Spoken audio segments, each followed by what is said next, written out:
how to stop mobile addictions. You know why addiction is happening? Because you have a lot of free time, and it is pretty much natural. When you're preparing for any government exam, competitive exam, you're always under stress and pressures. Your mind is always like, no, I want some relaxation.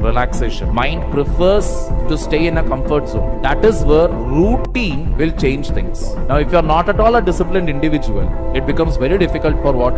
Maintaining a timetable and a routine. But it becomes easy when you are answerable to a third party. My suggestion would be start taking tuitions. Go out and look for any part-time work. Because once you start earning money, you will learn to handle life. You won't have time for any nonsense. You will learn to prioritize things. More than that, you will learn to ignore things.